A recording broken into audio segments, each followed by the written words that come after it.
table is where life happens. It's where imagination runs wild, where lessons are learned, and wonders are built. The table is where time can stop, where wounds are comforted, and freedom begins. It's where we find peace. And we laugh till it hurts. The table is where we gather with family, new and old, to share stories, to nourish our bodies, to enrich our souls. The table is where we give thanks and where we remember what great gifts we have been given. All right. Well, happy Thanksgiving. It's a joy to be with you this morning. I love Thanksgiving. I don't know about you. It's probably my favorite holiday after Christmas. I would say Christmas is number one, but Thanksgiving is right on its heels at number two. I think Glade or Scentsy needs to come out with a candle called turkey, because I think that a turkey in the oven is what heaven smells like. I'm pretty certain of that. I think it's probably in the Bible somewhere. And in fact, I believe it's so strong. Well, let's just close in prayer and get out of here. What do you guys think? You probably got a turkey in the oven at home right now, so let's just get out of here. Seriously, though, I do. I love Thanksgiving. I love the food, which is obviously a big part of it. I can eat turkey, stuffing, and gravy, and that's it. The rest of it's just filler, but give me those three things, and I'm good. But I love the food. Honestly, do. It's a big part of it. But more than the food, believe it or not, the thing I love most about Thanksgiving is the time around the table with family and friends. That is the thing about Thanksgiving that I love the most. And probably the reason that I love it so much is because it's something that I don't get to do very often, and maybe you can relate to that, right? Like time around the table with family isn't something we do very much anymore. It's kind of a lost art. That there was once a time, and maybe some of you can remember, where that was the norm, that being around the table with family was something you did almost every night, that it was just a common practice. But now, because of hockey practice and soccer practice and evening meetings and crazy schedules, we just don't do this very much anymore, and it's sad. It's kind of a lost art. And so one of the things I'm looking forward to the most today, actually our family's doing it tomorrow, is just getting around the table together. And I love that time, mainly because it's unscripted. You don't go into the table later on today for many of you, or tomorrow. Some of I heard actually had dinner last night. You're kind of like, man, we do it 3 days. We do it the night before, the day of, and the day after. I love you guys. You guys love the Lord. I love it. But we just don't do this. But it's unscripted. You don't sit down to the table knowing where the conversation is going to go, do you? It just kind of happens, and the conversation shifts from one person to the next. In one moment, you're focusing on one person, and then somehow it swings to someone else, and you just kind of listen for a bit, and then you talk for a bit, and everything changes. The conversation moves. You could 1 minute be talking about opinions, the next minute you're talking about experiences, you're talking about values, you're talking about vacations, hopes, dreams. Everybody's laughing, right? It just kind of flows, and I love that. And so rather than today being like, let's do a Thanksgiving sermon, I thought, it'd be fun if we just had some Thanksgiving table talk, that we just took a few moments and sat around the table together, and like the conversations that you're going to have later today, or again, maybe for some of you tomorrow, this conversation is not scripted. I've invited some of my friends to sit around the table with me, and they have no idea what they're getting into. They have absolutely no idea. I didn't email them a list of questions. I didn't give them a script. We haven't talked about where this is going to go. I just asked, hey, would you sit around the table with me on Thanksgiving and just have a chat? And they all agreed. And so I'm super excited about this. Again, this is unscripted. We're just going to see where this goes. But the funny thing is, even though they don't know where this is going, I do. So that's the best part. That's the best part of all this. So I'm really looking forward to this. And rather than me doing all the talking, I'm going to give them an opportunity. They all have microphones, and so we're going to go ladies first because we're gentlemen, right, Bob? Right on. Right on, right? So we're going to let the ladies go first, but I'm just going to ask you guys to introduce yourselves to everybody that's at the table with us and tell them a little bit about yourself. You guys should arm wrestle for it. I don't know who wants to go first. But. Amen. Good morning. My name is Emily Grunwald-Karkner, and I feel like I live the frantic lifestyle that Scott just described. I am a daughter, I am a wife, I am a mother, and I work really hard at work. So it's an honor to be here today. It's an honor to carve out some time to be at this table. I'm looking forward to the discussion. Awesome. You're the other lady. My name is Sammy, and yeah. Tell us a little bit about yourself. I'm 10 and I'm in grade 6. Awesome. 10 and in grade 6. And you have brothers and sisters? I have two brothers and one sister. And are you the favorite? Yes. Yeah, okay. That's what I figured. We can be honest around the table, right? Like, yeah, Sammy's the favorite. Yeah, I'm Bob. Live out near Carp, the gateway to Ottawa. And was that funny?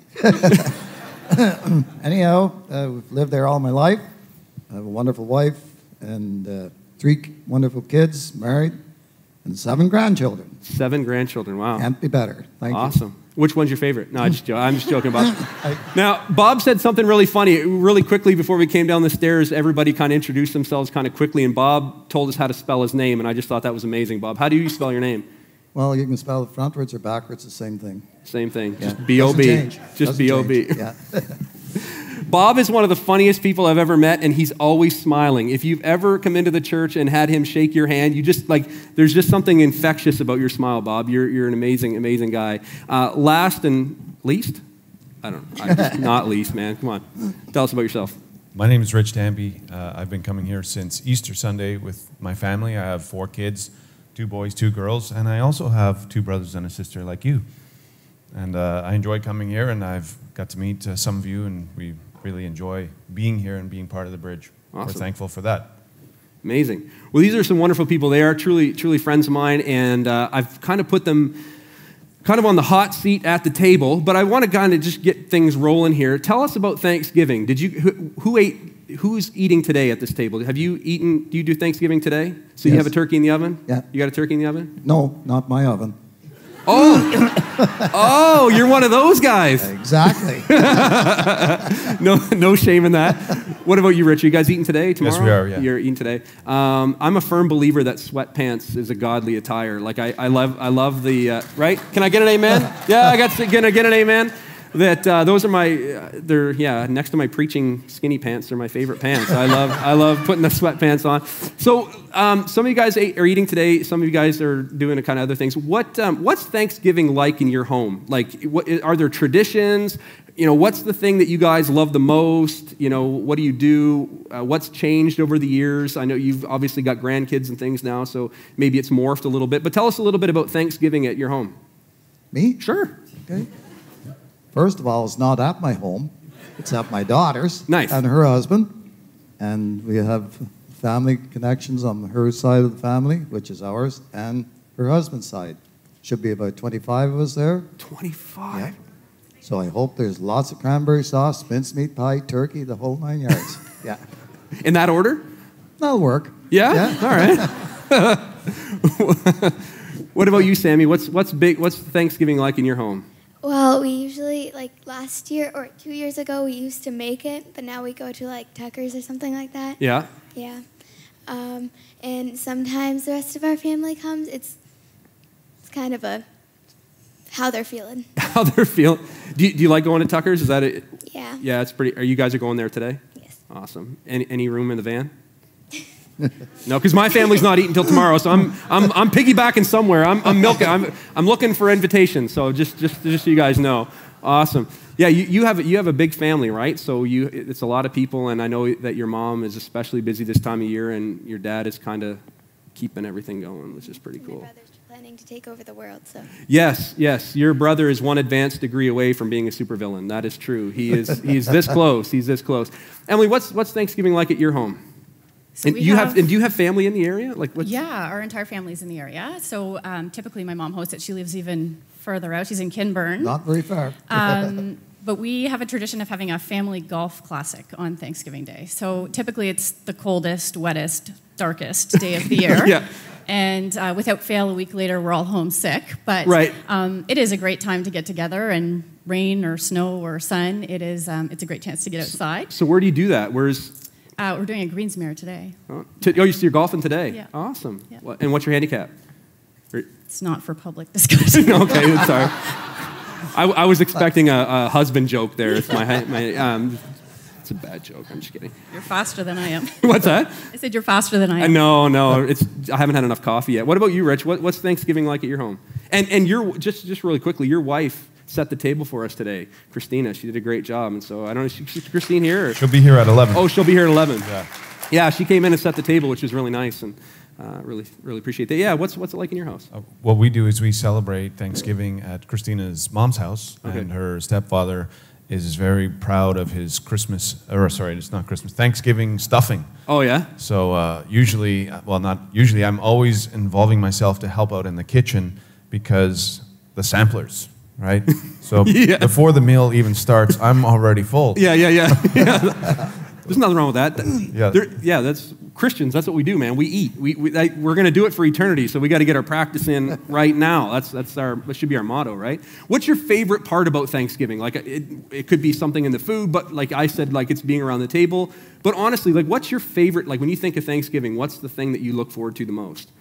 Me? Sure, Bob. I'm looking at you across the table. Why not? Favorite thing? Well, I don't want to keep everybody here all day, so I'll make it brief. They got nowhere to be. I think family get-together means a lot, and just the fact that it's kind of the end of the year as far as the summer is concerned, and we got that despicable season coming up, and we would kind of like... Yeah, spring. Yeah, we'll eliminate winter totally. But just the fact that we had a wonderful summer. I know you people that hate heat are not going to love me, but it never was too hot this summer. And we got some fans. You got one fan. Anyhow, it's just kind of the final of the year, in my opinion, and it's just a good time to be together and reflect back on the year past. Did you grow up here, Bob? Like, are you from the area? Where's? Well, I didn't grow up right here. I grew up at the gateway to Ottawa, just on the other side of Carp. Okay. Yeah. The gateway to Ottawa. The gates of Ottawa. What about you, Rich? What's your favorite part about Thanksgiving?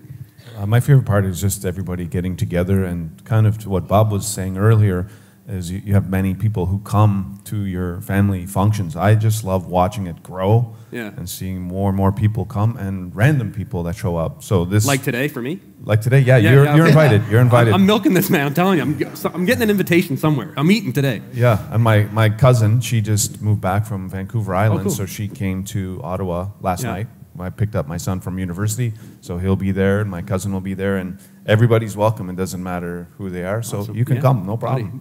Done. Bring my sweatpants. What about you, Sammy? What's your favorite thing about Thanksgiving? I especially like the pumpkin pie. Yeah. Oh, you're a pumpkin pie girl? So I have to interrupt. Yes. I changed my answer.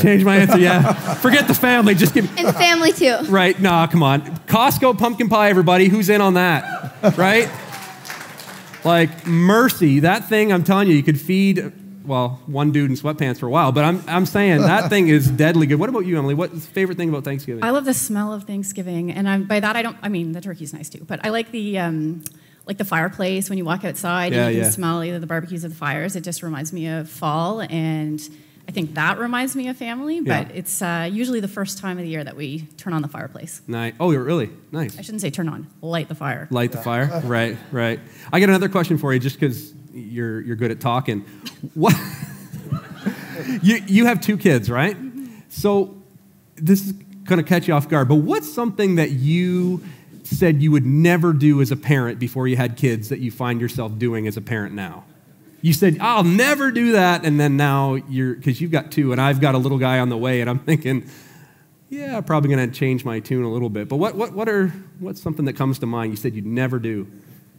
Or anybody else. I mean, Sammy, what have you said to your kids that you said you never... Yeah. No. I mean, I don't even know where to start. There's a million things I said I would never say that I find myself saying all the time, but I don't know, you're putting me on the spot here. That's all right. What about you, Bob? Is there something you said you'd never say, or even as a grandparent? You got 7 grandkids? Yep. Right. So grandkids are different than kids, right? They are. How are they different? If they don't behave, you just tell them to go to the parents. You're out of here. Yeah. Yeah, we don't love You that. guys taking notes? You taking notes on that? Taking notes? Yeah.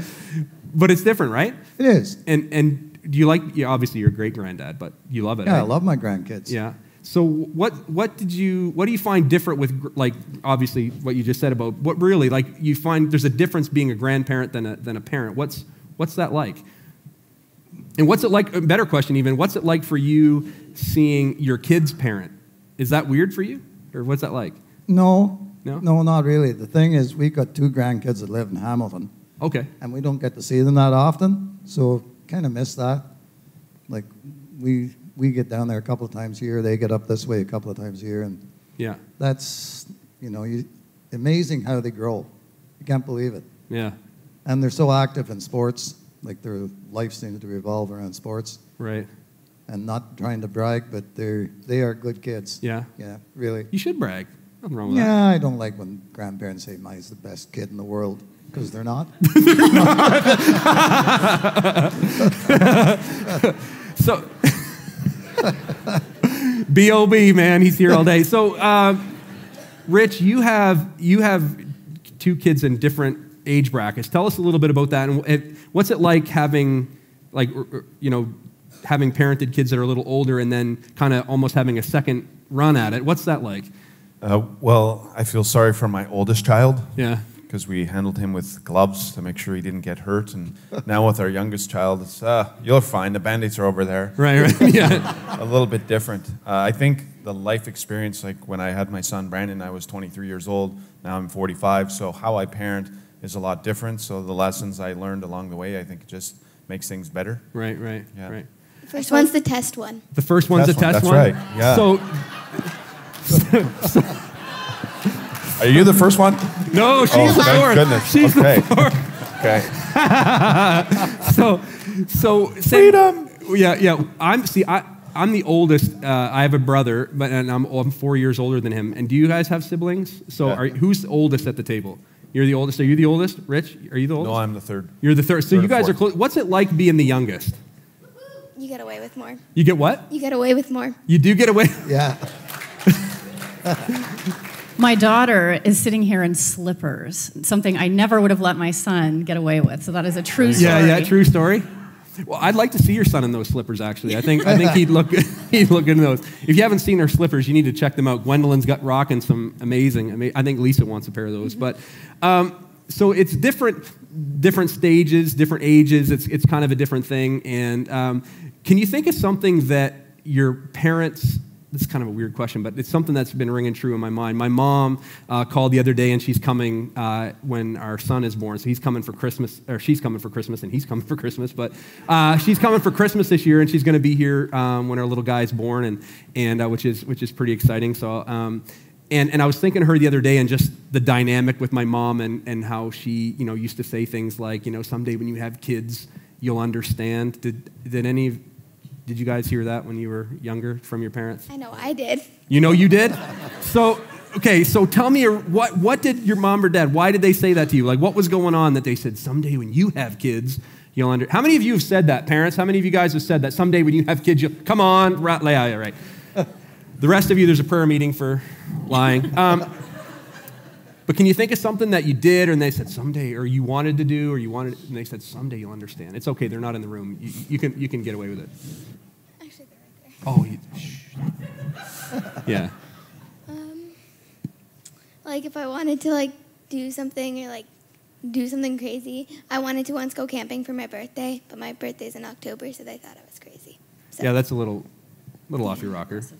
What's that? It's a little aggressive. A little aggressive, yeah. October, nah, pass. Anybody else? What's something that your parents said? If you can think back to when you were Sammy's age, and your parents said to you, "Someday you'll understand." Is there something that they said that about, and you're like, they were right, and it drives you a little bit nutty that they were right? Yeah. When we were kids, we used to play with 22s and slingshots and all that wonderful stuff. And I don't know whether that's a good idea today. No. We got away with it. You got away with it? We did. Yeah? Yeah. I'm telling you, seriously, you need to come to church early some Sunday and just hang out with Bob for 15 minutes. It'll change your life, I promise. I promise. What's something else? Someday when you have kids, you'll understand that and you found out it was true. Money doesn't grow on trees. It doesn't, does it? No. It's paper, but it just doesn't. Yeah. Every kid. What about you, Rich? Well, not something specific to that, but I do remember them saying, "I hope one day you have a kid like you," which I did. Yeah. My son, yeah. Dylan, and he was very, very, very rowdy. Yeah. But I don't know why my wife, she had to go through it, and she had nothing to do with it. Yeah. So I don't know why he's like that. I know he's an angel. Sammy, how old did you say you were again? 10. You are 10. I don't believe you're 10. You seem so grown up so often. When I talk to you, I'm like, you can't be 10. And you do things that are just funny all the time. But I want you to imagine, if you can, just for a few minutes, not even a few minutes, but a few seconds. And Emily is beside you, and she's not 10. I don't know how old she is, and I'm not going to ask because that's just how you get hit. Not cool. But if you could imagine your life when you're Emily's age, what would you like to be like when you're her age? Just picture yourself that age, and what would you like to be like? The cool aunt. The cool aunt. Yeah. Who do you think is going to have kids first of your brothers and sisters? Josh. Josh? Yeah. Why? Never mind. Not going to go there. So you want to be the cool aunt. All right. Bob, I got a question for you. When you look at Rich, who you said how old you are? 40? 45. Yeah. Why do dudes like to talk? We can say that, but girls can't. I don't understand that dynamic. But anyway, that's because, it just doesn't make sense to me. But Bob, when you think back to when you were Rich's age, if you could get in a DeLorean or a time machine and you could go back and talk to you at 45, what would you tell yourself? After these years, because you're probably, what, you 50, 58, 56? 50? No, I'm an old geezer. I'm 77. 70? You are not 77. Yes, I am. Okay, so if you think back to being 45, what would you go back and say to him, to yourself? 45. Let me think. Put some priorities in your life that maybe don't mean too much at this point in life. And I would say maybe not do some things that you might think, this is okay, and later on you might regret it. I know that's getting kind of deep. We'll end it there.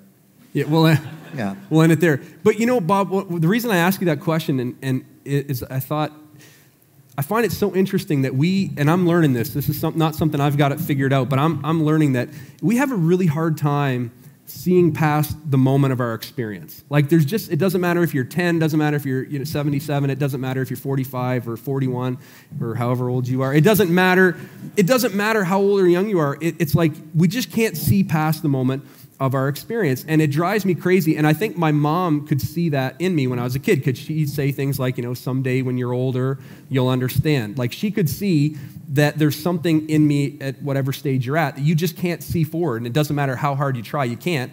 And like she'd say things like, someday when you have kids, you'll understand. And what drives me crazy is that there are so many areas in my life that she said those things and that she's right. Drives me nutty. Like it really, like I'm like, man, she was right. Why didn't I listen to her? And then what's even worse, and I don't know if you guys that have kids, Sammy, someday you'll understand.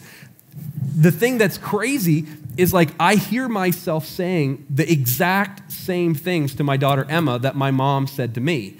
And I hear myself and I just want to take it, like I want to just take the words back because I'm like, I can't let her be right. Like it's just this weird thing because it just proved out. And we can't do that. And that's something that I'm wrestling with. I'm discovering we can't see past the moment of our experience. And what's even crazier, and you guys probably already know this, I'm not telling you anything you don't know, but you can't tell somebody who hasn't experienced something and make them see it.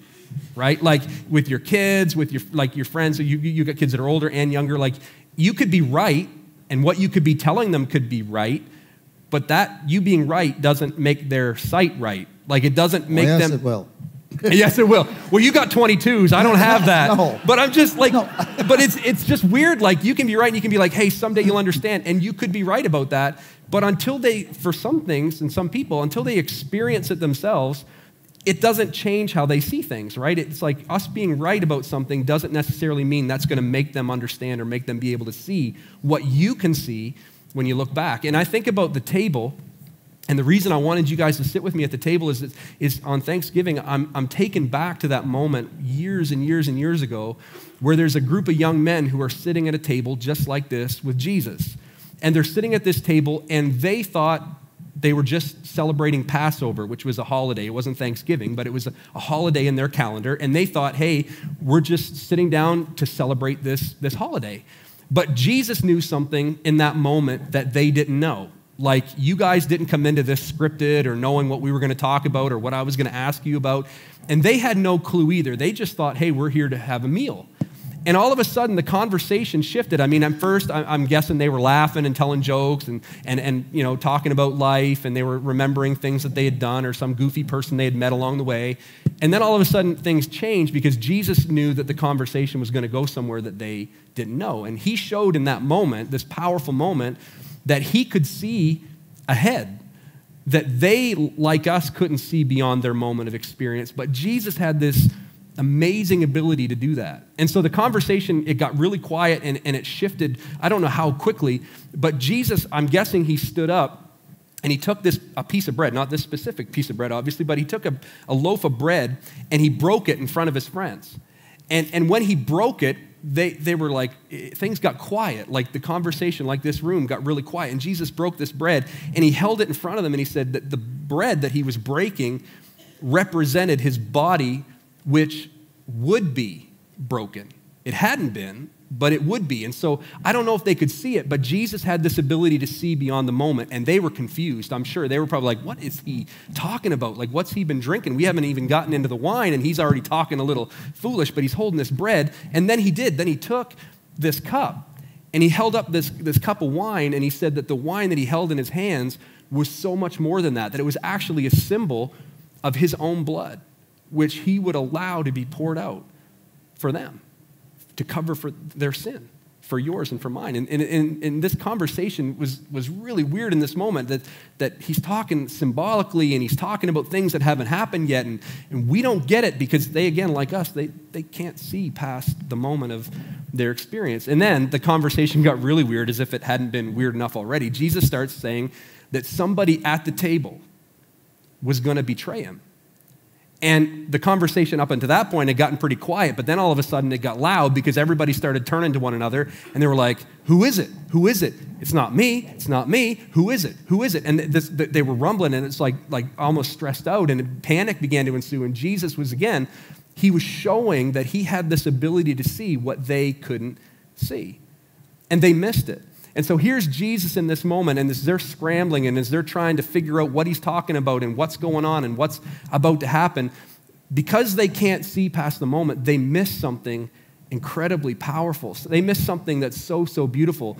Jesus knew that someone at the table would betray him. Not had, would, and he still invited that person to sit at the table with him.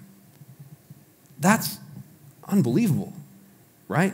That here's this guy Judas, we know now, but they didn't know then that there was a man at the table named Judas who had set in motion a plan to betray Jesus. And Jesus in this moment, knowing what they didn't know, still invited him to sit at the table. Now that's not normal. That's not something that we do, right? I mean, the truth is that there are people that are not going to be invited to tables today because of something they have done, let alone something they're going to do, right? There are people who, they've done something, there's dissension in the family, they wrong somebody, and until they make that right, they're not welcome at the table, right? They're not invited. So there are going to be empty seats at the table because we don't do that. We don't let people sit at the table with us who have done wrong to us until they make it right. And Jesus in this moment is doing the exact opposite. He's saying, I know what you're going to do. I can see it. I can see it before you see it. I can see it before you've done it. And you are still welcome to sit with me at my table. That is powerful. It's beautiful. And you are invited to that same table. You guys are invited to that very same table that, like Judas, Jesus has this ability to see in you what you don't see in you yet. That Jesus can see in you what you can't see you're gonna do, that you're thinking you're gonna do, that you're gonna wrestle with. Jesus can see things in your life that you have yet to get to, and though you can't see past your experience, Jesus can, and he still invites you. He knows the good, the bad, the ugly. He knows those things about you that you would do anything to cover up and yet still invites you. He knows those things about you that you would be ashamed of if it ever became public, and he says, I still invite you to my table. He knows the things that you're going to wrestle with, that you're going to struggle with. He knows the ways that you're going to falter. He knows your imperfections. He knows your sin, even the sin that you haven't even done yet. And yet, he still invites you to sit at that table. That is powerful. That is love that we don't understand.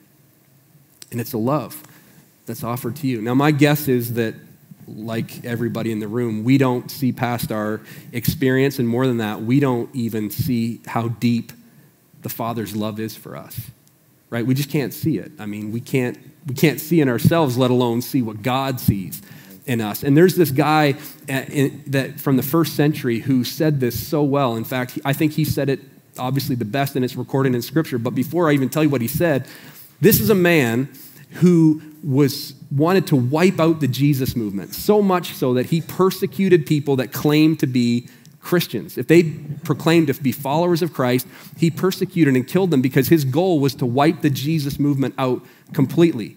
But later in his life, he had an encounter with God, and he repented of his sins, which means he was going one way in his life. He was going one way with his desires and one way with his way of doing things. And he completely turned around and began to live and walk in a different direction. He became a follower of Jesus and spent the rest of his life spreading the gospel, the message of Jesus to the known world. And we're still here today because of some of the churches that were planted all those years ago in the first century. But here's this guy, his name is Paul, and you've probably heard of him. And in a letter that he wrote to people in Rome, we call it the book of Romans in the Bible, he wrote down this powerful, powerful statement. And he said that God demonstrated his great love for us, that he sent his son, Jesus, to die for our sins. Which sounds great, and that's beautiful and it's nice. You could put it to a song, right? That God showed and demonstrated his great love for us by sending his son, Jesus, to die for us. But there's another part, and it's something that we sometimes just read right over and don't really pay attention to. But it says that God demonstrated his great love for us, that he sent his son, Jesus, to die for us while we were still sinners. While we were still sinners, God showed his love for us by sending Jesus to die for us. He didn't send him after we figured it out. He didn't send him, after we understood all that was going on and all that had happened and all that we had done. He didn't send Jesus after we made right the things that we've done wrong. He didn't send Jesus after we acknowledged our sin and our shortcomings and our imperfections, and then we made right all those things. He sent Jesus for you and for me while we were still sinners. That God could see in us what we haven't even seen in us yet. And yet, he still sent his son to die for us. You are loved, Bob. I agree. You are loved, Emily. Right? You are loved, Sammy. You're loved, Rich. By a heavenly Father who knows what you can't even see in you yet. And despite all of it, invites you to sit at the table and remember him. You are loved. You are loved. I am loved so much more than I can understand. That God has this incredible ability to see in us what we haven't even seen in us yet.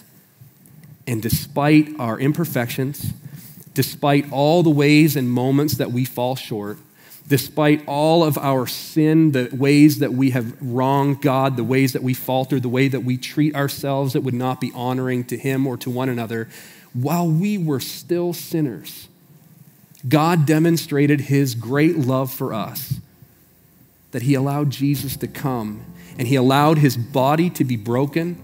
He allowed his blood to be poured out and shed for you and for me while we were still sinners. Not after we figured it out, not after we acknowledged all those ways and areas in our lives where we've gone wrong and faltered, not after we made things right, not after we ran to every person we've ever wronged and did everything we could to make it right. While we were still sinners, your Heavenly Father, my Heavenly Father, invited us to sit at his table. And he said, when we do that, when we come to this table, he said, I want you to do it, and I want you to, in that moment, remember me. I think we miss it sometimes. I think it's so easy to overlook what God in this moment wants us to see. And that is that we are loved so much more than we can understand. And so this morning, we are going to take of these elements together. In just a few moments, Alan's going to come and pray over the table, and we're going to disperse the elements. But as we do that this morning, I'm going to ask you, before you get into the celebration and the festivity of the day, I'm going to ask you just to take a few moments. When these elements are distributed, just hold them in your hand and to try and see what's so easy to overlook. I can be right about this, but me being right doesn't make your sight right. This is something that you have to see for yourself. So I want you to take a few moments, and with your eyes, your invisible eyes, would you look into yourself and see that that person that you are, that person that you will be, is loved so much more than you can understand.